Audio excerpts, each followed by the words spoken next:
Olá, sejam todos muito bem-vindos, muito bem-vindas. A CNN continua com a série de entrevistas com os candidatos à Prefeitura de São Paulo. Comigo, Muriel Porfírio, na condução dessa conversa. E ao meu lado, os nossos analistas de política da CNN, Clarice Oliveira e Pedro Venceslau. E hoje a gente conversa com o candidato Pablo Marçal, do PRTB. Candidato, muito bem-vindo aqui à CNN. Obrigado pelo convite e lá vamos nós. Lá vamos nós. Quero começar nossa conversa olhando para números, candidato. As últimas pesquisas recentes, Paraná Pesquisas, também Datafolha, mostram um crescimento muito grande do senhor, mas também um aumento da rejeição. A gente está falando de uma rejeição que só não fica na frente da de Guilherme Boulos. Essa rejeição nesse nível, esse aumento da rejeição também, preocupa a campanha? Não preocupa, porque a pessoa mais rejeitada em toda a história de pesquisa eleitoral chama-se Luiz Inácio Lula da Silva. Ele é o atual presidente da República. A rejeição em pesquisa, você pensa um trabalhador ocupado, você para numa pesquisa para fazer uma pergunta para ele e ele fala, vai, coloca na conta desse aí. A pesquisa, ela ajuda a nortear as campanhas. Eu, particularmente, não uso. Eu gosto de zoar os concorrentes com a pesquisa. Eu foco em energia. Eu não gasto energia olhando isso. É muito interessante porque a eleição é onda, são 10 candidatos. Se os 10 ficarem achando que vai resolver a vida olhando pesquisa, né? Porque a pesquisa tem alguns... se você acertar o viés com quem está patrocinando e ele fizer a entrevista no final de semana numa favela ou durante a semana, o resultado da pesquisa é diferente. Durante a semana as pessoas estão trabalhando, no final de semana estão descansando, então vai ser diferente o resultado. Você que é eleitor, você tem que saber o seguinte: se não é o partido político que está bancando a pesquisa, a pesquisa Quali, por exemplo, ela custa alguns milhões, dependendo da abrangência dela. Quem está pagando é o empresário, quem está pagando é alguém que está a fim de publicar isso para ver se ajuda o candidato. Você pode ver que algumas pesquisas elas não batem umas com as outras. Para que é a pesquisa? Eu vou te explicar. É para dar um jeito de ficar forçando a barra para dois grupos que queriam vencer a eleição, mas não vão conseguir, que é o Boulos de um lado e o Nunes de outro. Eu não pus R$1 em pesquisa e não vou colocar um único real, porque eu saio na rua e eu sei o que o povo quer. Então o senhor não comemorou o seu crescimento nas pesquisas? Tanto faz. O que eu quero saber é, não existe candidato falando de mudar a mentalidade do povo de São Paulo. Na verdade, nunca existiu na política brasileira. Nós não vi ninguém dos outros 9 falando de fazer esse povo prosperar. Não vi ninguém falando de capitalizar empresas e construir 2 milhões de empregos nas periferias. Eu não estou vendo ninguém falar disso. Estou vendo alguém falando de arroz com feijão. O outro está querendo falar que é impossível fazer tudo. Inclusive, é impossível ele ser prefeito de novo, que ele foi tacado lá dentro. Então, assim, pesquisa de verdade para mim é mais para zoar com os outros. Fiquei satisfeito. Tem que falar a verdade. Na sexta-feira, se eu não estiver enganado, Marçal está colado no Boulos. Na verdade, a pesquisa errada está mostrando eu na frente junto com aquele cidadão. E, na verdade, o que eu tenho percebido na rua é um pouquinho diferente. Aqui vai um código para todo mundo de São Paulo. Eleição e mineração, você só descobre no dia da apuração. Tá tudo bem. O Bolsonaro, quando foi vencer a eleição, todo mundo falava que o teto dele era 7%, ele virou presidente. O Lula, mais rejeitado da história do Brasil, virou presidente. Isso é a questão de eleição, você consegue virar o jogo a qualquer momento. Uma carteira de trabalho que você mostra para um cara que odeia trabalho, tem alergia de serviço, pode virar o jogo de alguém. Tipo, alguém já perdeu a eleição por causa porque perdeu a cabeça, não teve o controle emocional de ver uma carteira de trabalho e não emocionar. Um simples detalhe pode acabar com a eleição de uma pessoa. Então a pesquisa, para mim, é legal, você que responde, você que faz, quem paga, tá tudo bem. Clarissa? Candidato, bem-vindo. Obrigada pela participação aqui no CNN Entrevistas. Candidato, não dá para não questionar o senhor a respeito do bloqueio das suas contas nas redes sociais. Isso está aí mobilizando bastante a sua defesa neste momento. A gente sabe que há uma tentativa de recorrer aí para recuperar essas contas e há uma discordância do senhor em relação ao teor da representação que deu origem a esse bloqueio. Os tais campeonatos de corte, o senhor tem dito que eles não estão ativos desde o início da campanha eleitoral, mas a representação traz depoimentos ali, menções a um perfil específico de uma militante chamada Bruna, que já faria referências ali sugerindo que isso estaria ocorrendo dentro do âmbito da campanha eleitoral. E de qualquer forma, o senhor não está se beneficiando do suposto investimento que teria sido feito lá atrás nesse campeonato? Então, eu falo isso abertamente para todo mundo. Eu sou número 1 do país nisso. Eu acho que de todo mundo aí que está na política hoje, inclusive eu acabei passando o Lula no Instagram, eu sou o segundo político mais influente, perdendo só para o Bolsonaro, agora numa das principais redes sociais. Eu ensino isso, eu sempre deixei isso muito claro. O problema é que vocês estão misturando uma coisa atemporal, é questão de temporalidade. Como eu fui perseguido em 2022, né, por eu mesmo bancar minha campanha, nenhuma empresa, nem eu, e ninguém volta, ninguém coloca dinheiro nisso. Eu não admito. Vai ser a campanha vencedora que menos gastou dinheiro na história da prefeitura. Não é de São Paulo, é do Brasil. Eu devo ter batido agora R$1 milhão de doação, são mais de 10 mil pessoas doando. E essas doações, a maioria vieram de doações de 15 centavos, 50 centavos. Inclusive, faço um apelo para você, se você quiser continuar acreditando junto comigo nisso, ajude, porque nós não temos fundão eleitoral, não temos um padrinho político. A única coisa que eu tinha, que é para falar que é minha, era a minha rede social. Com 20 milhões de seguidores, derrubaram todas. Isso se chama censura prévia. Eu estudei Direito, fiquei 5 anos na faculdade de Direito para respeitar a Constituição Federal e não fui respeitado. Eu aprendi que censura prévia é só abrir no artigo 5º, inciso 4 da Constituição Federal, todo mundo pode manifestar qualquer tipo de pensamento. Fica vedado o anonimato. Eu estou assinando embaixo de tudo que eu falo. Inclusive, quando a Justiça pediu para postar o vídeo do Boulos, eu recorri e o efeito suspensivo falou, não precisa publicar ainda. E vou publicar com o maior prazer se a Justiça entender e depois derrubar esse efeito aí. Agora, os cortes. As pessoas vivem disso. A pessoa que você mencionou, ela é uma jovem das várias pessoas que aprenderam a fazer isso, que ganham 100 mil por mês, 200, 300, 400, 500 mil reais. E não é eu que pago. A plataforma TikTok paga por visualização, o YouTube paga por visualização. E essa pessoa, ela tem um curso que ela vende dela. Esse povo era que me pagar para usar a minha imagem, você não está entendendo. Não foi eu que coloquei dinheiro nisso. Eu vi uma entrevista do senhor, sim, em que o senhor diz... Eu coloco uma boa grana aí. Coloco mesmo, assim, só que no período eleitoral... Para pagar esse pessoal, o senhor isso fala. mesmo. O senhor paga esse não, pessoal. Mas eu deixo sempre aberto. Você pode pegar várias entrevistas e podcasts, só que dentro do período eleitoral foi suspenso e está dentro da legislação normal. Então, vai ficar provado isso, eu vou recuperar minhas redes, vou vencer a eleição com ou sem rede social. Por quê? Porque se quiser vir para cima de mim, eu vou ter que dobrar um pouco a energia desse negócio. Eu não vou deixar esse povo na mão que está acreditando que eu sou o próximo prefeito. Então não adianta.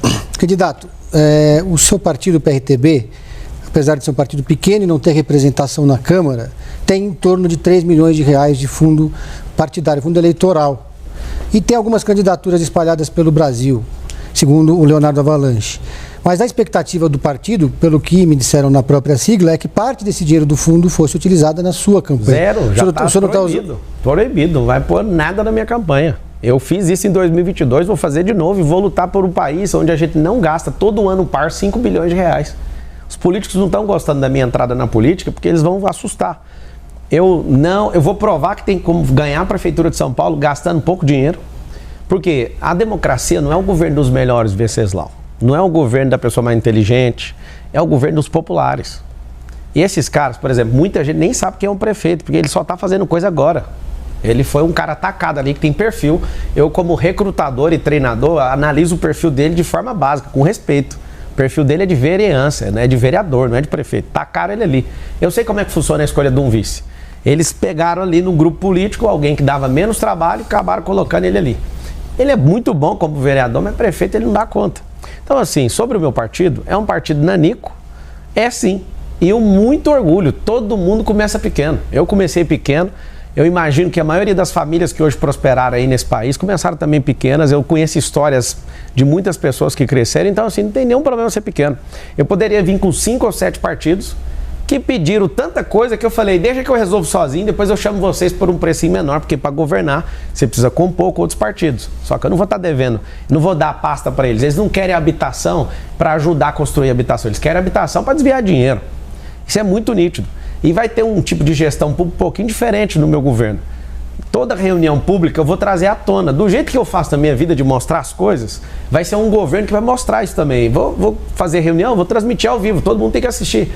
Isso vai inibir corrupção. Eu vou criar um sistema dentro da nossa prefeitura, onde a gente vai investigar o secretariado. Vai ser chato ser secretário do meu governo. Eu vou deixar todos os partidos participarem, mas vai ter um problema. Então, assim, para você saber, da minha parte, o partido não vai colocar dinheiro, e se colocar, eu vou mandar devolver. Já que o senhor mencionou o PRTB, quero aproveitar aqui o gancho. Existem quadros do seu partido que são investigados pela polícia por envolvimento com o primeiro comando da capital. Investigações que, inclusive, foram reveladas em reportagens que foram divulgadas. Sim. Eu quero saber se esse mesmo tipo de investigação acontecesse com um integrante de outro partido, adversário seu, como é que o senhor trataria disso na campanha? A partir de agora, eu vou falar só com quem está na frente, em relação a concorrente, que é ninguém. Eu estou na frente, encostado no... deixa para lá. Agora, sobre pessoas do PCC no meu partido, eu queria pedir à Polícia Civil, à Polícia Federal, à Polícia Militar, por favor, se vocês sabem que eles estão no meu partido, por que vocês não prendem esses caras? Ah, tem a gravação, então processe. Achou, deu contraditória, ampla defesa para a pessoa, eu quero fazer uma campanha nacional, me ajude a limpar o PRTB. O partido é pequeno, o que o PCC está fazendo lá então? Já que vocês estão falando que eles estão lá. É tão fácil, eu fui, por exemplo, em Paraisópolis, tirei foto com um cara, no outro dia, o cara é irmão do líder do PCC. Eu lá vou pedir certidão de nascimento das pessoas para tirar foto. Então, assim, humildemente, eu quero que todo brasileiro que queira servir na política consiga ingressar com a sua candidatura sem partido político. Estou falando isso, eu já falei isso antes de ingressar no PRTB e do tanto que vocês pegam no pé, faço 2 pedidos. Por favor, prendam os bandidos. Segundo pedido, me ajude, Brasil, queira a mesma coisa que eu estou querendo. As pessoas que querem entrar na política não conseguem entrar porque os partidos não deixam. Você tem que ver o que eu tive que fazer para entrar. Eu estava em Roma, todo acertado com o DC para ser candidato a prefeito. O Emael me liga de lá, eu estava lá, ele me liga, você não vai ser mais prefeito, você pode continuar no partido. Eu, como assim, cara? Você não tem palavra no que você está falando? As pessoas, algum combinado com o prefeito que tem uma máquina poderosa e vai perder com a máquina na mão, igual o Bolsonaro perdeu, com a máquina na mão. Vai perder igual o Rodrigo Garcia, do Estado, que perdeu com a máquina na mão. Você, Nunes, não adianta. Você é um bananinha, você não dá conta e você vai perder com a máquina na mão. Candidato. E não adianta vir com isso. Então, me ajuda a limpar o PRTB, estou pedindo. Já que vocês sabem quem é, já oferece denúncia, legal as reportagens, mas pode oferecer todo tipo de denúncia para todo mundo. O senhor já disse que decidiu concorrer à prefeitura depois que Ricardo Salles teria saído dessa disputa. Eu queria entender melhor essa sua fala. Eu não ia concorrer à prefeitura de São Paulo. Eu fiz um apelo para a sociedade paulistana em fevereiro. Depois vocês podem procurar nas redes sociais que foram derrubadas, na hora que ela voltar, na hora que estabilizar a normalidade da democracia no Brasil. Você vai achar um vídeo meu falando o seguinte: se eu não achar alguém com nível de mentalidade para tocar a maior cidade do hemisfério sul, alguém que vai provocar mudança de mentalidade nesse povo, alguém que vai fazer geração de emprego, nós vamos gerar em 1.460 dias com os empresários 2 milhões de empregos nas periferias. Aí você vai ver o que é progresso nessa cidade. Se em 30 dias não aparecer ninguém, eu me coloco automaticamente na disputa. O que eu tinha visto? Que eu sou bem antenado e estou na política há algum tempo já, não exercendo o cargo, mas exercendo conexões e ajudando alguns políticos, com parte digital e tudo. Que eu percebi que estavam movimentando para sacar o Salles, eu falei, por que vai tirar o único cara de direita? Como é que eu vou deixar uma eleição de São Paulo com 2 caras de esquerda? Aí o sistema tanto faz se é Nunes ganha, se é Boulos que ganha. O sistema está normal desse jeito. Vai continuar do mesmo jeito. A sua vida, você que está assistindo, não vai mudar nada. Nunes é de esquerda para o senhor? Não, para mim não. É só você entrar lá na Wikipédia, digitar MDB, você vai ver o que está na composição do partido. Meu partido é o único partido de direita. O Novo é um partido de direita. Esses outros são centro-esquerda, esquerda. O centrão, que é o mais bonito, é o mais perigoso de todos. Porque eles não estão falando de lado nenhum, mas o lado deles é o dinheiro. Eu chamo eles de maquinistas. Esses caras, eles estão nisso aí por causa de contrato. Eu não fiz um acordo com ninguém para dar nada para ninguém para ser prefeito. Se você estiver entendendo o que eu estou falando, você vai me dar oportunidade, o número é 28, você vai me dar a oportunidade de ser seu prefeito, vou te falar por quê. Não é para mandar em você, é para te servir.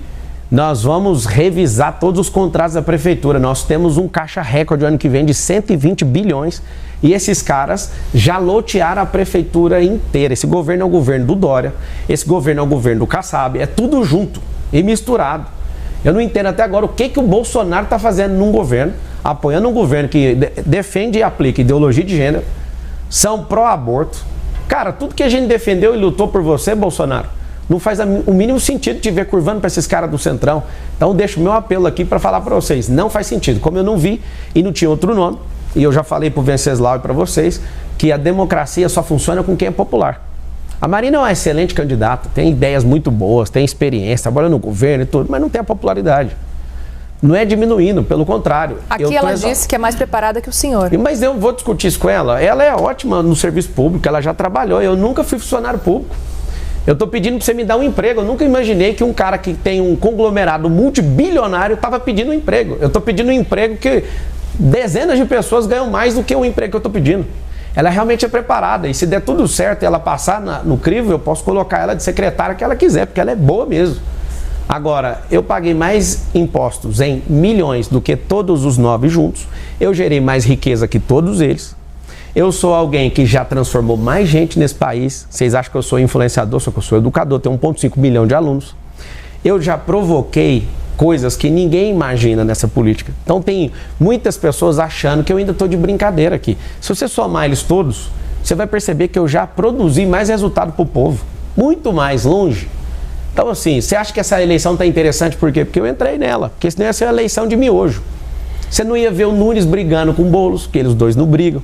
Eles têm que pelo menos fingir. Quando voltar minhas redes sociais, vocês vão entrar lá, tem um vídeo sobre a face do sistema. Vocês vão perceber que no dia que eles decidiram não ir no debate, decidiram quantos juntos? Da Atena, não falei um A contra ele. Por que ele não foi no debate? Porque ele é aliado do Boulos. Tem vídeo que já foi vazado, eles discutindo para ser vice e tudo. Para ser o novo Lula, essa serpente aí. Você vai ver por que o Nunes, que não deve nada, entre aspas, deixou de ir no debate. Eles alegaram e já sabiam que ia entrar com uma suspensão lá, um pedido que já até caiu, para me parar. Então assim, por que o sistema se juntou, Boulos e Nunes? Alô, Bolsonaro, pelo amor de Deus, como é que esses caras se juntam para não ir no debate? Vocês não são homens, não? Vocês são covardes? Vocês são homens que abandonam? As mulheres estão sofrendo nessa geração porque homens canalhas como vocês não cumpriram seus compromissos. Candidato. Oi. O senhor estava dizendo agora há pouco que o senhor está há muito tempo já na política. Basta uma busca rápida, dá para achar um vídeo muito amigável do senhor com o André Janones. O que aconteceu? Eu era candidato à presidência da República. O senhor não é mais amigo dele? Nunca fui amigo dele. Aquilo é um vídeo. De onde você tirou que eu sou amigo dele? O senhor dizia que o senhor estava recebendo ótimos conselhos dele. Ótimos conselhos recebi do Sarney, do Fernando Collor, do Bolsonaro. Até hoje eu só não recebi conselho do Lula e está dispensado os conselhos dele. Eu gravei com muita gente. Eu fui no Dória. O que o Dória fez? O Dória sai de vice do Nunes. Eu, vice de banana. Acabou a conversa ali. Quando eu percebi que ele é o articulador e dono daquele governo, eu falei, agora que eu vou para cima. Sabe o que acontece? Na política você tem que ter diálogo com todo mundo. Um grande erro de grandes políticos foi não ter diálogo. Tem pessoas, esses comunistas que só querem ferrar essa nação, tem que ter um diálogo bem rápido. Agora com todos você tem que conversar. Fui na casa do Sarney, eu tenho foto com ele. Fui no escritório do senador Fernando Collor de Mello e fui ouvir. O que você acertou? O que você errou? Eu sou um cara que modela, eu sou um cara que aprende, não tem problema nenhum. O Janones é um bandido. Foi comprovado, inclusive, obrigado por você trazer esse assunto, o cara que quer ser prefeito aqui, o apoiador de Hamas, o apoiador de ditadura em Venezuela, o cheirador de cocaína, que inclusive eu tenho a prova e vou provar no último debate, já que você só vai nesse, eu vou provar, ninguém vai me segurar. Já foi preso portando droga, eu vou mostrar, tá no segredo de justiça e aguarde que eu tô resolvendo para te mostrar. Eu vou te mostrar. E não adianta vir com fábulazinha, minha filha tá chorando. Ela vai chorar 2 vezes para descobrir que você realmente é um mentiroso, um drogado e não faz o exame toxicológico porque vai sair no exame. E não adianta você apoiar o crime de peculato, que todo mundo põe um apelido de rachadinha, que é o artigo 312 do Código Penal. Você foi um cara que institucionalizou isso no Congresso Nacional, tendo a chance de condenar esse cara e tirar ele daí. Entendi. Você fez o quê? Você apoiou ele e você não vai tocar na Prefeitura de São Paulo. Tô mandando um recado para você, Guilherme. Você me chama de Padre Kel, me chama de ladrão, do lado do Lula você me chamou de bandido, agora você suporta que o negócio vai cair pra cima de você. Candidato, o senhor não teme ser punido na justiça por esse tipo de declaração? Qual que é a declaração? O senhor está acusando um adversário do senhor de usar drogas em público. O senhor não está mostrando dizendo que a prova é dizendo que a prova. O senhor disse que iria mostrar a prova no debate. Eu vou mostrar mesmo. Mas no primeiro debate. Mas qual o problema? Eu tô assumindo, é meu nome, Pablo Marçal, e eu tô falando. Candidato, mas o senhor disse que se eu mostrar agora, daqui 2 semanas abafa. Eu conheço o brasileiro, mas vou mostrar na hora certa. Mas o senhor disse que apresentaria as provas no primeiro debate, não mostrou nada. São 2. Vocês estão preocupados só com o Guilherme, porque tem uma onda de proteger o Guilherme. Eu até vi, acho que foi só um erro de tipo do Venceslau, já chamando ele de prefeito na entrevista. Ele achou bom demais. Todos os outros, eu sei que foi só um deslize ali. Só que vocês estão... eu acho tão bonito esse negócio do Guilherme. O Guilherme é um cara que não serve para fazer nenhuma atividade. Candidato, vamos falar de Jair Bolsonaro agora? Vamos falar do que vocês quiserem. Pois então, candidato, a gente está acompanhando desde a última semana, principalmente, parece que Jair Bolsonaro tem tentado se afastar um pouco da sua candidatura, tem tentado deixar cada vez mais claro de que não apoia o senhor à Prefeitura de São Paulo. Pelo contrário, pelo que a gente está vendo, inclusive, a gente tem visto cada vez mais vídeos de Jair Bolsonaro, dos filhos dele, com Ricardo Nunes. Qual que é a sua avaliação com relação a essa posição, essa postura de Jair Bolsonaro em não apoiar o senhor? O senhor esperava que fosse receber esse apoio? Tá aqui, ó. Tá aqui a medalha do capitão. Ele tem um respeito por mim, eu tenho por ele. Ele não tá afastando da minha campanha porque ele nunca teve da minha campanha. Nunca pedi para ele para ser nada. Peguei conselhos dele, me deu 3 conselhos. E os 3 conselhos que ele me deu, eu executei e deu certo. E ele falou, chegou a falar algumas vezes que a prefeitura ia cair no meu colo, que não tinha o que fazer, era só não atrapalhar. Obrigado, capitão. Recebi essa medalha sua. Não te pedi nada, diferente do Nunes, que ficou louco quando viu você me dando essa medalha.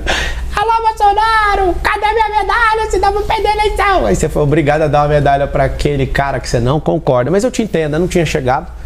E eu realmente não sou esse Frota, essa mulherzinha lá, como é que ela chama, que é traidora do Bolsonaro, a Joyce Halseman, que o Nunes defendeu ela agora.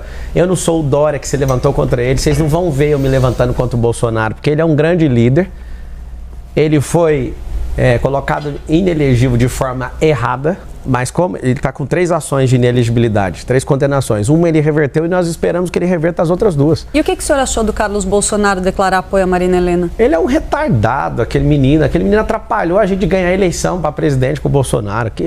Olha, todo mundo entra no Instagram do Jair Bolsonaro agora, ele não deixa o Jair Bolsonaro seguir a Michelle Bolsonaro, para você ter uma ideia. Pra você ver o nível, é um nível de ciúme e doença com o pai absurdo. O senhor acha que aquela resposta que aconteceu pro Eu acho, senhor, não, ele assumiu, é dele. É dele. Que Carlos Bolsonaro teria respondido nós, abraço pro senhor? Foi Carlos e não Jair Bolsonaro? Não é eu não, é todo mundo. Bolsonaro não mexe na rede. Quem mexe é ele tá orgulhoso de ter feito isso. Quando eu vi que ele respondeu, eu falei, mas é a chance da minha vida de arrumar uma encrenca com o Carlos Bolsonaro. Eu sempre poupei ele por causa do presidente, só que eu não vou poupar ele mais. Sobre ele ter falado que apoia a Marina, inclusive ele falou, se o Marçal for pro segundo turno, declaração dele lá no Twitter, ele falou, eu vou apoiar o Marçal, pra você ver. Arruma confusão. Ô Carlos, cuida da sua eleição com o Ramagem, que o Ramagem tá tomando um pau aí no Rio de Janeiro. Gosto muito do Ramagem, se você precisar de ajuda, eu posso te ajudar no digital aí. Aqui em São Paulo eu já resolvi, amiga. É eu contra todo mundo, é eu, Deus e o povo. Você vai cuidar lá do Rio de Janeiro, meu filho. Vai ver se você ganha de novo a eleição para vereador e cuida da prefeitura, que o Paes vai levar no primeiro turno igual eu aqui. Você cuidando da minha vida aqui, cara. Candidato, em 2022, o senhor foi candidato a deputado federal pelo PROS. E no final, depois daquela confusão que teve no partido, o PROS acabou na coligação do Lula. E o senhor acabou não tomando posse. Quem tomou posse como segundo colocado ali, suplente, foi o Paulo Teixeira, que depois virou ministro, e no lugar do Paulo Teixeira, quem virou deputado federal foi Orlando Silva, comunista do PCdoB. Como é que o senhor avalia, assim, o senhor faz muitas críticas ao sistema e citou agora também aqui os comunistas, mas saiu candidato na coligação do Lula, não? Olha só, o Brasil tem 30 partidos políticos, não consegui entrar em nenhum, porque todos estavam cobrando 20 milhões de reais para entrar no partido. O único partido que me deu abertura, tinha uma presidência nova, foi o PROS. E até conversei isso com o Bolsonaro, falei, olha que coisa. Entra nisso aí, vamos embora. Eu entrei nesse partido, porque eu não consegui entrar em nenhum partido. Eu não entrei para ser deputado, eu entrei para disputar a presidência da República. E aí o que aconteceu? O partido na inscrição era centro-esquerda, eu entrei, a presidência inteira era toda de direita, nós vamos mudar esse negócio. Depois na justiça, eles estavam numa briga judicial, a parte esquerdista, que inclusive está na cadeia hoje, porque desviou dinheiro do fundo eleitoral, assumiu e entregou o partido de mão beijada para o Lula. Aqui em São Paulo ainda tinha uma presidência de direita. Eles me bancaram, me trocaram, tiraram um candidato a deputado federal, que dá para fazer isso na legislação, teve a substituição dentro do prazo, faltando 13 dias para a eleição, eu fui colocado como deputado federal, porque eu gastei energia de 10 meses para ser presidente e tiraram essa oportunidade de mim em 2022. Eu viro deputado, o Bolsonaro não gravou um vídeo para mim pedindo voto, 0. Eu tive 100% de votos em todas as cidades, presta atenção. Nenhuma outra pessoa teve votos em 645 municípios de São Paulo. Todas as cidades eu tive voto. Eu tive 243 mil votos no estado de São Paulo. Eu fui eleito deputado federal. E aí, o que aconteceu? O advogado do partido não foi pago. Esse advogado deixou a causa. O Lewandowski pegou e derrubou todos os atos do presidente, anulando, inclusive, a minha candidatura. não tem irregularidade nenhuma na minha eleição, mas derrubou os atos do presidente. E aí, a novela, você já sabe por lá de lá, não vou nem entrar nisso, porque essa novela tirou a minha eleição legítima. E eu vou vingar todos os 243 mil votos de vocês. Agora, o senhor não está correndo um risco semelhante aí, porque tem uma ação correndo a respeito da atual presidência do seu partido, porque a viúva de Levi Fidelix questiona aí o não cumprimento de um acordo que teria sido firmado, pelo qual ela deveria conduzir o diretório e, portanto, isso tornaria supostamente a sua candidatura ilegítima. O senhor acredita que esse risco existe? O risco existe o tempo todo, de qualquer uma que morrer de estar vivo. Todo mundo está vivo, tem riscos. Então, assim, falar que não tem, só se for uma conversa fiada, né? Agora, sobre a Fidelix, ela simplesmente, a viúva, ela não quer tirar o Leonardo. Ela quer o que ela pediu para ele, eu acho que eles estão se acertando nisso. Isso não é preocupação nenhuma para a candidatura. Inclusive, eu conversei com ela, entendi o lado dela e estou ajudando, inclusive, a terminar de resolver isso. E ela se comprometeu a manter a sua candidatura? Não, mas ela independentemente não, do resultado ela não processo? Está no diretório, não depende dela, para você entender. A ação que ela está movendo é para cumprir outra coisa. Não, estou falando caso essa ação dê resultado e mas ela passe a ter controle. Mas a ação não é tirar o presidente, é isso que eu estou te falando. Isso é uma falácia. Né? A ação dela não é para tirar o presidente, é para ela conseguir o cargo que ela quer e mais 2 pessoas, salvo engano. Não tem nada a ver com trocar a presidência. Tá tudo certo. Candidato, com o seu crescimento nas pesquisas, muitas análises foram feitas. Uma delas é de que Bolsonaro não controla mais o bolsonarismo, porque muita gente que se diz bolsonarista diz que vai votar no senhor e não em Ricardo Nunes, que é o nome que Jair Bolsonaro defende. O senhor concorda com essa análise? Isso não é análise, é uma realidade. A esquerda que criou o nome bolsonarismo para ver se faz com que todo mundo tenha a cara do presidente. Nós que somos defensores da liberdade, eu tenho um recado para todo mundo. Qualquer brasileiro que estiver em qualquer lugar do mundo, a liberdade não tem dono. Não é Pablo Marçal que manda nisso, não é Bolsonaro que manda nisso. Nós defendemos princípios, valores e propósito. E aqui na cidade de São Paulo, infelizmente, por conta do Valdemar Costa Neto, o Bolsonaro teve que curvar a cervical dele. Quando a gente apostou no Bolsonaro como presidente, nós tínhamos a certeza que ele nunca ia se curvar a nada. Absolutamente. E aqui eu não estou querendo criar animosidade com ele, mas é terrível ver que ele tem que cumprir um acordo com o Valdemar. Ninguém votou em Valdemar Costa Neto. Valdemar Costa Neto era da época do Mensalão. Ninguém aqui tem confiança nele. A gente não depositou nossa confiança nele. Então, assim, muito me estranha, e aí eu vou te falar o que vai acontecer. Eles vão ficar apalavrados, porque político tem isso. Se ele falar com o outro que vai cumprir, eles vão cumprir. Com o povo, eles nunca cumprem. É só pegar o plano de governo. O Nunes, por exemplo, não cumpriu nem nada, nem 10% do plano de governo. Cumprir com o povo é 0. Mas cumprir entre os políticos tem que cumprir, senão você perde moral no meio político. Então eu não estou esperando o Bolsonaro me apoiar agora. A maioria dos partidos falaram, se você resistir até o segundo turno, a gente apoia. E eu vou fazer um apelo para a sociedade de São Paulo. Não me deixe ir para o segundo turno. Vamos vencer no primeiro, porque eu vou ganhar essa eleição com vocês sem dever nada para esses caras. Eu estou feliz que eu não baixei minha cervical para ninguém. Eu estou te pedindo, vocês não vão me ver disputando a Prefeitura de São Paulo nunca mais. É uma oportunidade da gente resgatar essa sociedade. É uma oportunidade da gente deixar Lula, Boulos, Nunes de um lado e a gente, o povo, dar uma resposta de uma mudança nessa política. Eu não sou salvador de pátria, eu não quero ser o novo Bolsonaro. Para de encher meu saco em relação a isso. Eu sou o cara que vai colocar a gente decente na política, nós vamos moralizar a máquina, trazer eficiência, trazer tecnologia, gerar emprego, que é o maior direito social que existe. É isso que vai diminuir a criminalidade, é isso que vai aumentar o desfrute. Imagina você tendo emprego na periferia onde você mora. Para que ficar 3 horas dentro de metrô, dentro de ônibus? Não precisa, nós precisamos criar um cinturão empresarial. Vou explicar isso para vocês depois no Instagram. O novo que eu fiz está batendo 3 milhões, que é maior do que de qualquer outro candidato aí. Pablo Marcal por SP. Por favor, siga que logo após aqui eu vou responder perguntas para vocês lá. Candidato, eu gostaria de trazer aqui para a gente conversar com o senhor a questão da sua condenação.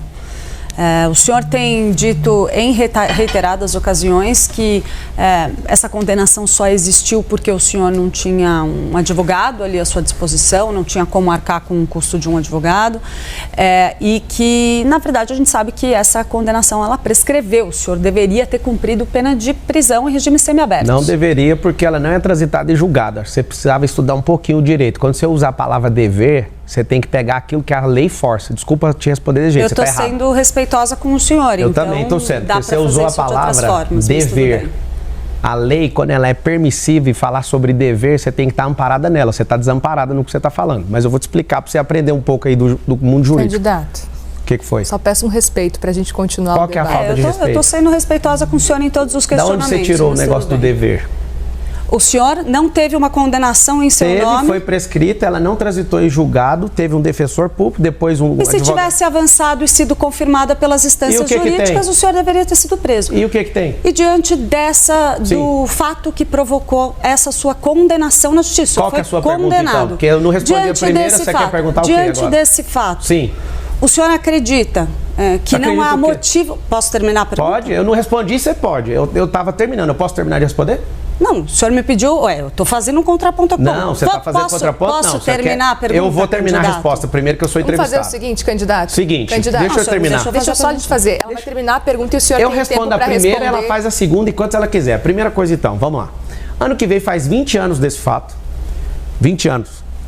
Teve advogado, não dei conta de pagar, o processo correu à revelia logo depois disso. Defensora pública não deu conta, achou complexo demais. Eu consertava computadores, esse cara era pastor na minha igreja, tinha um nível de confiança nele. Fiz algumas coisas que ele pediu, tomei um processo de 13 anos, um processo criminal. Você vê o tanto que eu estou preocupado em fazer coisa ilegal, que no mesmo ano, tá aqui minha carteira de trabalho, foi registrada lá na Brasil Telecom da BR-153, quilômetro 6. Tá aqui a minha carteira de trabalho, eu trabalhando nessa empresa, e para ganhar R$525. E eu fiquei quase 8 anos nessa empresa. Pra você ver que eu nunca me curvei para bandido e nem para bandidagem. Eu sou um trabalhador, em primeiro lugar. Tem 13 anos de carteira de trabalho. Essa carteira de trabalho aqui é minha, olha isso aqui.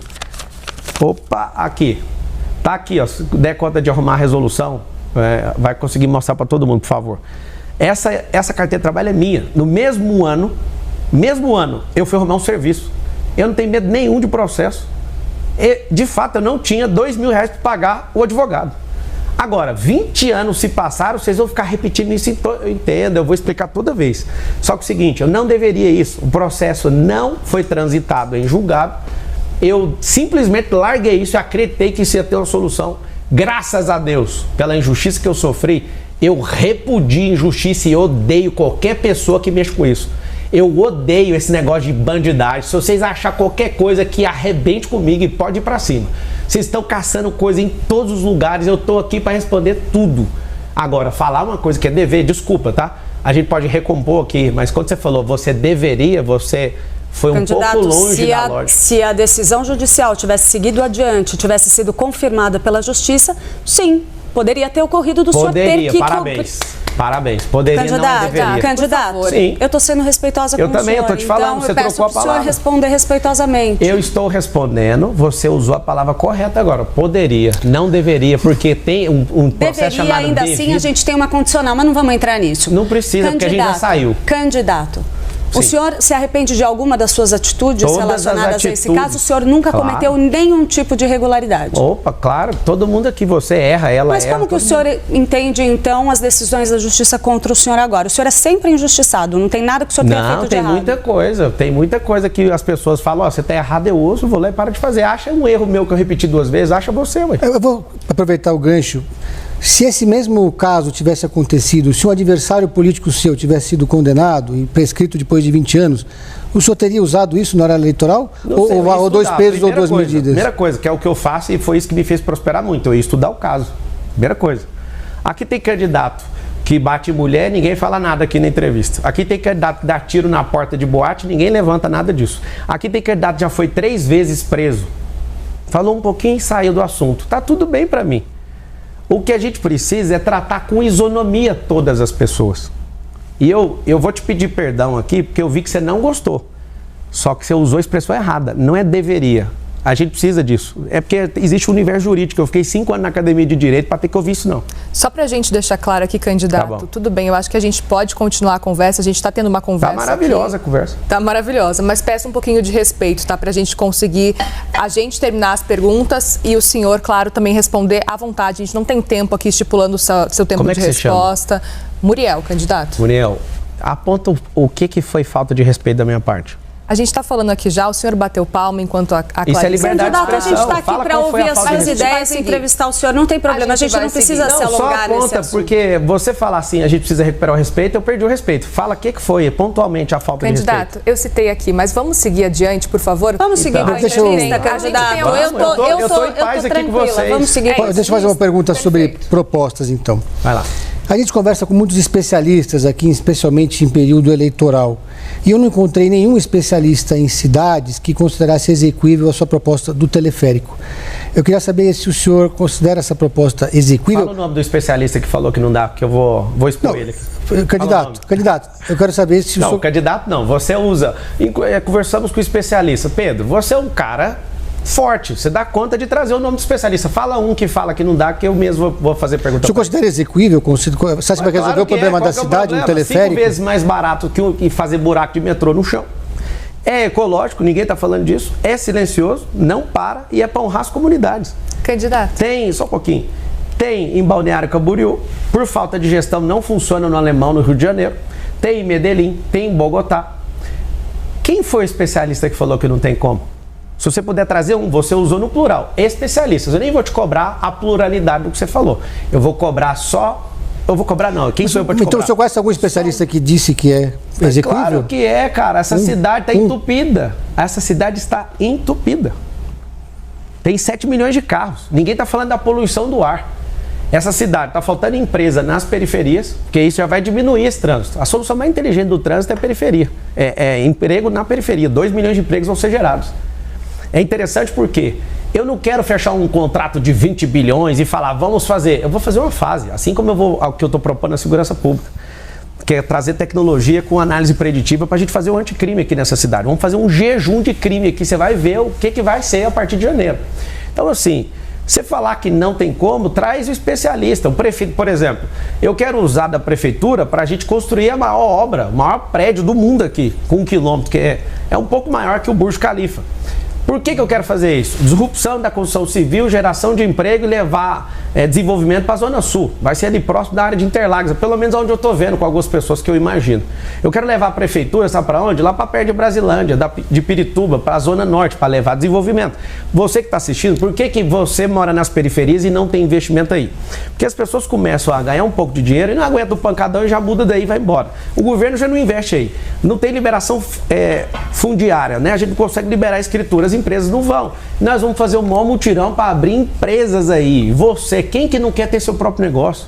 Nós vamos ensinar isso na escola pública. Seu filho vai aprender empresarização, tecnologias do futuro, vai aprender sobre inteligência emocional. Deixa eu te falar, se continuar do jeito que está, não vai mudar nada na sua vida. Se for o Boulos, se até o que você tem, talvez você pode perder. Me ajuda. Deixa eu te ajudar, deixa eu te servir, eu estou nessa campanha para isso. Me dá a oportunidade, o número é 28, já registra ele no seu coração pro dia 6. Eu quero servir você e eu vou mudar a realidade dessa cidade se você me deixar trabalhar para você. Candidato, ainda sobre teleférico. Pode continuar. Podemos seguir sobre o teleférico? Claro. Especificamente em La Paz, tá? Na Bolívia, existe um teleférico que serve como transporte público e lá funciona muito bem, importante dizer isso, porque lá é uma situação diferente. A gente está falando de um local que transporte público é muito difícil de funcionar. A gente está falando de uma altitude de 3.600 metros. 35 quilômetros. Pois é, mas funciona muito bem, é importante dizer. Mas a gente está falando de um lugar com 2 milhões de habitantes. A gente tem em São Paulo 12 milhões. Você ouviu que a solução do teleférico é para a periferia e não para toda a cidade? Estou ciente, sim. Só para a periferia. É para investir nesse povo, para fazer centros gastronômicos de empreendedorismo, hotelaria e fazer centros olímpicos. Eu quero trazer o turismo para dentro desses lugares para desenvolver. Sim. Porque não tem investimento privado, não tem emprego lá, não tem nenhum investimento público lá. Isso é para trazer a realidade deles, não é a solução de trânsito da cidade. Se você quiser discutir a situação de trânsito, eu posso te dar as outras. Claro. Quer que eu já falo? Deixa eu só terminar minha pergunta, porque a gente estava falando especificamente de La Paz, Bolívia, etc. O senhor fazendo esse comparativo. Por exemplo, em Balneário Camboriú, também a gente está falando de uma população, 140 e poucos mil, né? A população muito abaixo. Não é que lá é privado. Lá é num lugar privado. Eu entendo. Eu estive lá com o dono do teleférico. Ao mesmo tempo, a gente precisa falar também que o relevo da cidade, por exemplo, La Paz e São Paulo, é muito diferente. A gente sabe que certamente essa situação, esse cenário de teleférico numa cidade menor, talvez funcionasse muito bem aqui no Brasil. Agora, é curioso e eu gostaria de entender um pouco mais, até com relação a números, com relação ao que o senhor pesquisou, para poder trazer no seu plano de governo, para defender tanto assim esse ponto. Gostaria de entender um pouco mais essa ideia do teleférico. Na verdade, não é eu que estou defendendo, vocês estão perguntando. Mas assim, é a sua proposta, por isso que eu gostaria de entender. É assim, você entendeu a questão do teleférico. Não tem investimento, eu já acabei de falar, vou repetir. Não tem investimento nas favelas. Quando você ouvir daqui para frente, favela significa ausência de Estado e pessoas que começam a prosperar também deixam a favela e não tem investimento privado porque não tem liberação fundiária. O que eu quero fazer? Eu quero levar isso para vocês, e interessante que vocês fiquem incomodados, é porque nenhum político está propondo nada diferente. Eu falo uma coisa diferente, pedrada. É assim. Candidato, desculpe, a gente não está te dando pedrada, a gente quer entender. Eu estou falando com o povo ali, eu estou mirando lá, desculpa. O que eu estou falando é que qualquer solução, por exemplo, o prefeito, como é que alguém vai levar meia hora para subir num prédio de 1 quilômetro? Nunca viajou, cara, você está de brincadeira. Leva 5 minutos para resolver isso aí.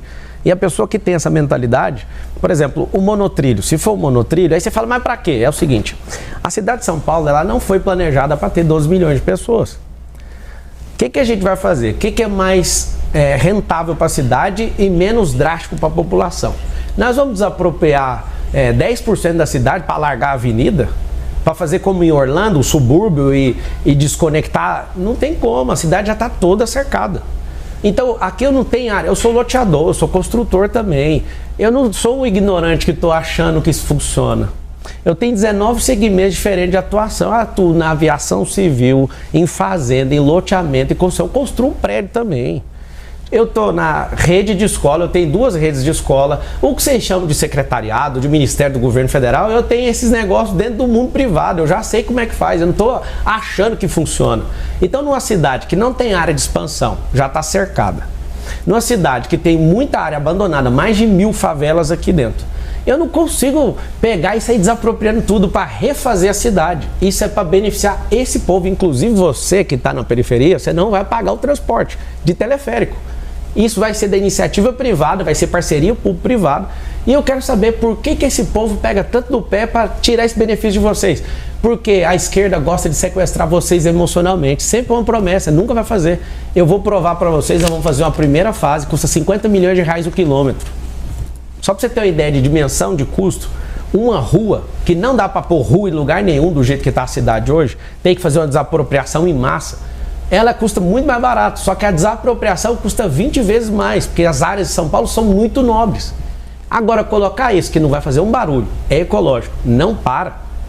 Nas 10 entradas de rodovia, nós temos 10 rodovias aqui na cidade de São Paulo. Vai ter teleférico e ônibus também, para ligar o quê? Fazer um bolsão de estacionamento para ligar esses bolsões aonde? No sistema de transporte, na rede integrada. E aqui que eu te falo, quais ideias novas que os outros candidatos estão trazendo? Eu amo essa ideia e eu vou te falar, todas as ideias, assim como na rede privada, nós testamos e as pessoas aprovam. Depois a gente dá sequência. Nós vamos fazer com uma favela primeiro, aí você vai falar, esse negócio é maravilhoso, mudou, agora começou a vir investimento. A gente tem transporte gratuito para a gente se mover, os turistas começaram a vir, por quê? Porque a gente deu infraestrutura. Então aprenda. A China, em 1990, tinha um PIB menor que o do Brasil. O que fez a China, que tinha um PIB, salvo engano, 360 e poucos bilhões de dólares. O Brasil tinha 420 bilhões ou 420 e poucos bilhões de dólares. Em 1990, a China tinha um PIB maior que o Brasil. A China não, o Brasil tinha maior que a China. Hoje, a China tem um PIB de 21 trilhões de dólares, o Brasil tem um PIB de 2,7 trilhões. Se esses caras crescerem e deixarem a gente para trás, investir em matriz energética, investir em infraestrutura, investir em educação. A China, em 3 anos, construiu mais do que os Estados Unidos em 100 anos, para você ter uma noção, com a revolução de infraestrutura. Não estou vendo ninguém falar disso. A gente precisa dar mobilidade para essa cidade, precisa gerar emprego para essa cidade, isso vai diminuir a criminalidade, isso vai aumentar o desfrute, isso vai dar oportunidade para muita gente e vai parar com esse caos, com esse trânsito parado, com esse ar poluído. Ninguém está falando disso. Candidato, a sua adversária, Tabata Amaral, vem destacando muito algumas declarações do senhor contra ela, que são bastante polêmicas. A começar pela ideia, segundo ela, visão dela, compreensível, de que por ser mulher, não ser casada, isso seria um problema para ela disputar a Prefeitura de São Paulo, ou se colocar dessa forma. E a outra a respeito da morte do pai dela, em que o senhor, de fato, insinuou ali que o fato de ela estar fora do Brasil estudando em Harvard, o que ela diz que não foi no mesmo período, ou seja, uma informação falsa, que isso seria um dos motivos pelos quais o pai dela se matou. O senhor acha correta essa afirmação? Não sei, não. Não, sua declaração era bem clara, candidato. A pessoa às vezes não consegue resolver os problemas dentro de casa, vai resolver de 80 mil pessoas que estão na rua. Por quê? O senhor ainda insiste que a morte do pai dela é culpa dela? Eu sei que está falando isso. Eu, assim, a partir de agora que eu estou liderando a disputa eleitoral do lado do cheirador, eu só vou falar de quem estiver na minha frente. Tá bom? Já está resolvida essa questão, tá tudo certo, você está liberada para ser candidata e está dando um show aí. E quem é esquerdista, pelo amor de Deus, coloca a mão na consciência, vota na Tabata. Não vota naquela figura do Boulos, vota na Tabata, ela é uma menina que precisa de uma chance. Estou aqui, o único candidato da história pedindo para você votar nela, vota. Em 2022 o senhor não se incomodou de ser candidato ao lado de esquerdistas no PROS? Nenhum, não fiquei do lado de ninguém, eu era presidente da a candidata a presidente da República, isso não me incomodou nem um pouco, eu não vi ninguém. Não apoiei nenhum esquerdista, zero. E nem vou apoiar. Eu não sou a favor de aborto, eu não sou a favor de liberação de drogas igual o Boulos, eu não sou a favor de ideologia de gênero, eu acredito na ideologia de Gênesis. Homem e mulher. Ah, mas eu tenho ideologia. Isso é coisa da sua cabeça e eu vou te respeitar. Tá tudo certo. Só que eu não vou apoiar. Respeito é diferente de apoio. Candidato, vamos falar sobre Cracolândia? Vamos. Eu li o seu plano de governo, 100 páginas, e eu fiquei com dúvidas e queria uma explicação melhor de qual que é a sua ideia para Cracolândia. Sim. A gente sabe que não existe bala de prata, muitos prefeitos foram, voltaram e não conseguiram... Problemaço. Resolver o que é a Cracolândia hoje. Eu gostaria de ouvir qual que é a sua ideia para a Cracolândia, levando em consideração que essa bala de prata não existe. Não existe mesmo, e que bom que você viu ali. Tem 3 cenários. O Felipe Sabará, que é o comandante do plano de governo, ele já tirou comprovadamente 3.500 pessoas da situação de rua e deu emprego. Isso é comprovado. Às vezes você está no McDonald's agora sendo atendido por uma pessoa que era da Cracolândia. Como é que funciona isso aí? Se quiser pesquisar, você pode olhar na Arca, que é a ONG onde ele começou a fazer isso. Hoje as pessoas estão em situação de rua, e inclusive aumentou 23% em relação ao ano passado, é por conta de uma política pública frouxa do Nunes. Dos 111 bilhões de reais que a prefeitura tem, 1 bilhão é destinado para tirar esse povo da rua. 1 bi. Alguém está roubando esse dinheiro. Não faz sentido isso. E só está aumentando. Tem uma ONG que chama A Craco Resiste. Tem ONG torcendo para não acabar com a Cracolândia. Olha o nível de loucura que a gente está nessa cidade. A média de abordagens para você tirar uma pessoa da rua e levar para o abrigo são 7. Então a gente tem que aumentar a volumetria disso, aumentar a mutirão disso. Fazer investimento para a gente colocar as pessoas em rua para tirar essas pessoas. Eu mesmo estive na porta da Sé convencendo 2 pessoas a sair da rua. Estava do lado do Sabará e meu Deus, eu orei com a pessoa. O cara, acabei de cumprir 11 anos de cadeia, o cara falou. Eu falei, cara, vamos para abrigo, vamos arrumar um emprego. Aí o cara chorou e eu falei assim para ele, eu sou a sociedade, eu te perdoo, cara. Você já pagou o que você deve, vamos embora. Você tem uma chance nova. Aí ele falou assim, não, eu vou falar com a minha namorada. Eu falei, você tá namorando quanto tempo? Tinha poucos dias. Foi falar com ela tava com não sei que tipo de droga. E ela, ele não vai não. E ele desistiu. Aí o Sabará falou, tem que vir mais 6 vezes, porque é 7. As pessoas, elas podem se recuperar dentro de 6 meses ou 12 meses. Tem gente que leva 24 meses para sair dessa situação de miserabilidade. Ela perdeu completamente ali o rumo da vida. Mas são 3 lugares. Primeiro, a rua. A gente precisa aumentar, então, essa quantidade de pessoas, porque isso é só tratar o efeito. Eu vou falar agora de como tratar a causa da Cracolândia. Segundo, leva para o abrigo. O abrigo é um lugar que, inclusive, ele não conseguiu, o atual prefeito, ele teve que devolver um fundo de 5,4 milhões de reais, porque ele não conseguiu que as pessoas fossem para os hotéis, né, que tem as vagas para isso, que a política pública está frouxa. A época de eleição, tudo está bonito, mas ele não está fazendo o que deveria para tirar essas pessoas. Em terceiro, encaminhar para o emprego. Como é que eles fazem na Arca? Chega um cardápio, você poderia ser atendente, você poderia ser pintor, que você poderia. A pessoa já tem uma vocação antes de ter ido para a rua. Alguém já trabalhou de pedreiro, alguma coisa. Agora, a gente precisa tratar a causa da Cracolândia. A causa é a receita que está gerando esse tanto de gente na rua. Você vai no interior de São Paulo, são 645 municípios, você exclui a capital, 644. Não tem mendigo no interior de São Paulo. Nós vamos, através do Ministério Público, representar todo mundo que está mandando mendigo, nós vamos rastrear isso. Tem gente colocando mendigo dentro de van e soltando aqui, isso não é novidade, o próprio prefeito sabe disso, fala disso. Então a gente vai responsabilizar pessoas que estão, prefeitos inclusive, que estão mandando para cá, porque aqui virou a capital mundial da mendicância. Segundo, se a gente não investir em educação, o que eu proponho é que os seus filhos não sejam só ocupados pela escola pública gastando 25 bilhões de reais. O que eu proponho é transformar a escola de São Paulo, do município de São Paulo, numa escola olímpica. Nós vamos colocar centros olímpicos em todas as favelas. Isso é um investimento de 1,5 bilhão de reais. A gente tem dinheiro para isso, pode ficar tranquilo, tá? E até vou pedir parcerias público-privado para as empresas construírem. Várias já fizeram campos de futebol, nós vamos fazer centros olímpicos, porque não é só o futebol que as pessoas precisam.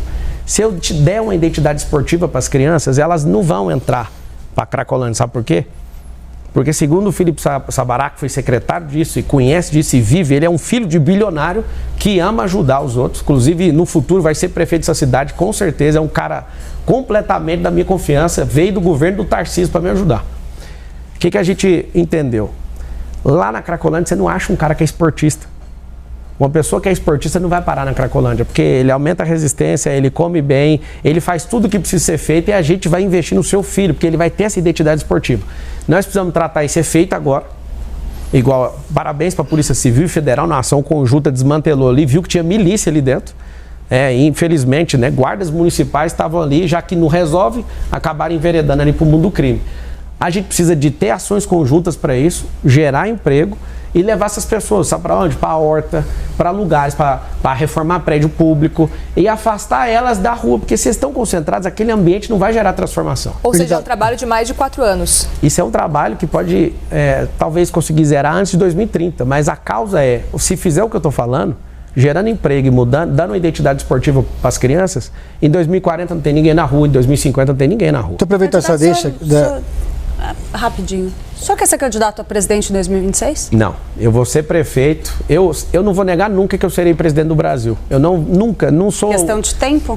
Na hora que meu cabelo estiver branco, tiver apanhado bastante, tiver vindo aqui umas 10 vezes, eu acho que precisa de ter esse track aí, né? Esse track record, eu preciso de ganhar experiência, mostrar a política, mostrar o que é o governalismo, que é uma coisa que tem no meu coração. Eu, apesar de ser alguém muito abastado, eu não sou capitalista, eu odeio socialismo, porque isso não funciona, é mentira. Eu vim de escola pública, me ensinaram que empresário é só explorador, e isso é mentira. Tem muito empresário que está multiplicando talento igual eu, fazendo pessoas prosperarem, só um pouquinho. Eu não acredito nesse tipo de solução. Você vai ver que comunismo nunca funcionou em lugar nenhum. Eu estou vendo que você está pesquisando o que é governalismo. Governalismo você vai achar, depois vai ficar comprovado que esse neologismo é meu. Você vai achar no site do meu partido e do PRTB que eu escrevi um artigo lá sobre isso. O governalismo é devolver o governo para o povo. Os políticos têm palavras entre eles, mas eles não cumprem as promessas para você, para nós. Então a gente está sozinho. O povo, Deus, e contra esse tanto de gente maluca aí, contra a gente. Já que o senhor não vai ser candidato a presidente em 2026, o senhor se compromete a apoiar o candidato escolhido pelo Jair Bolsonaro ou ele próprio se reverter a elegibilidade? Bolsonaro tem 100% do meu apoio. 100%. O candidato que ele escolher também? Claro que não. Se ele escolher um cara igual o Nunes, aí vai ser a gota d'água. Você tá louco. Nunca que eu vou apoiar um esquerdista, você nunca vai ver essa cena. Quem que é seu principal adversário nessa campanha eleitoral? A miséria, a pobreza. É isso que toca o meu coração. As pessoas estão aí, com todo respeito aos que prestam, porque tem uns que são imprestáveis. Eu não consigo ver a chance de perder essa eleição. Vocês vão ter que tomar, vocês vão ter que me matar. Não tem como eu perder para esses caras. Eu tô aqui sozinho, sem munição, cara. Tô precisando de ajuda. A única coisa que eu tinha de vantagem sobre esses caras, eles me tomaram, que é minhas redes sociais. Olha a minha cara, você tá preocupado? Eu não tô, eu só preciso da sua ajuda. Não seja um cidadão. Nós somos sócios da mesma cidade. É um contrato social. Eu sou sócio seu nessa cidade. Não deixa para discutir a eleição faltando 24 horas, não. Não dá para convencer as pessoas. Começa a fazer tudo que você pode agora. É um saco esse trem de eleição. Por quê? Porque todo ano par essa encheção de saco. Eu te entendo, eu também sempre quis correr disso. Mas não vai dar para correr. Nós vamos ter que resgatar esse país. O propósito do brasileiro é ter uma nação de primeiro mundo até 2050. E nós vamos provar que São Paulo vai sair na frente. São Paulo funcionando, na mão desses caras não vai funcionar nunca. Na mão de alguém que tem resistência, na mão de alguém que tem inteligência emocional, isso aqui vai funcionar. Por favor, me dá esse emprego, eu tô pedindo.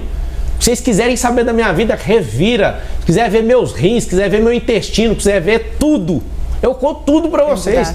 Me dá a chance, o número é 28. Eu tô pedindo, deixa eu trabalhar pra vocês. Tá acabando já quase a nossa conversa, mas pra gente encerrar, queria entender qual dos candidatos o senhor gostaria de estar em um segundo turno. Eu sei que o senhor está pedindo para vencer em primeiro turno, mas se pudesse escolher, com quem o senhor gostaria de estar no segundo turno? Quando eu for candidato a outra coisa e tiver chance de segundo turno, eu te respondo essa pergunta. Não há a mínima chance de ter segundo turno, porque esse povo está aí, sem chance. Fique em paz, não vai ter segundo turno. As pessoas estão falando isso na rua o tempo inteiro. Não é eu, não. Isso é metafísica. Se eu acreditar nisso, esse é um mundo paralelo. O que eu tenho a ver com isso? Não vai ter. O povo de São Paulo é trabalhador, não gosta de enrolação e vai ser um negócio atropelo. Dia 6 de outubro, às 20 horas e 30 minutos, o William Bonner vai falar assim: Marçal é o novo prefeito de São Paulo, com 55% dos votos. Sabe o que vai acontecer? Vocês vão assustar com a máquina. Vocês estão investindo numa máquina de construir casa. Eu estou fazendo isso lá na África. Entra no... Derrubaram meu YouTube, não tem como pedir para vocês olharem lá. Tiraram as minhas ferramentas. Nós vamos tocar o terror em São Paulo. Esses políticos vai ter... Bolo, você quer ser prefeito? Muda de cidade. Aqui o xerife Marçal vai deixar nunca isso acontecer. Rapidamente, para a gente encerrar, o senhor disse antes que conversava com o Ricardo Nunes, isso antes da campanha começar. O senhor conversa ainda ou não? Assim, depois que ele resolveu me atacar, parece que parou a conversa. Eu mandei um áudio para ele e falei: olha, você vai falar mal de mim, cara? Você tá de brincadeira. Eu ia poupar esse banana, mas agora não vou poupar. Vai ser artilharia pesada para cima dele. Muito bem, candidato. Assim a gente encerra, então, essa conversa. Obrigada, viu, pela participação aqui na CNN. Obrigado. O número é 28. Estamos sozinhos. Deus e o povo. Agora você vai ver. Estou no seriado. Todo mundo odeia o Cris. Obrigado vocês. Desculpa a animosidade aqui. Peço desculpas de coração. Não queria provocar essa animosidade. Só que a palavra mal encaixada ao seu tempo, ela precisa ser corrigida.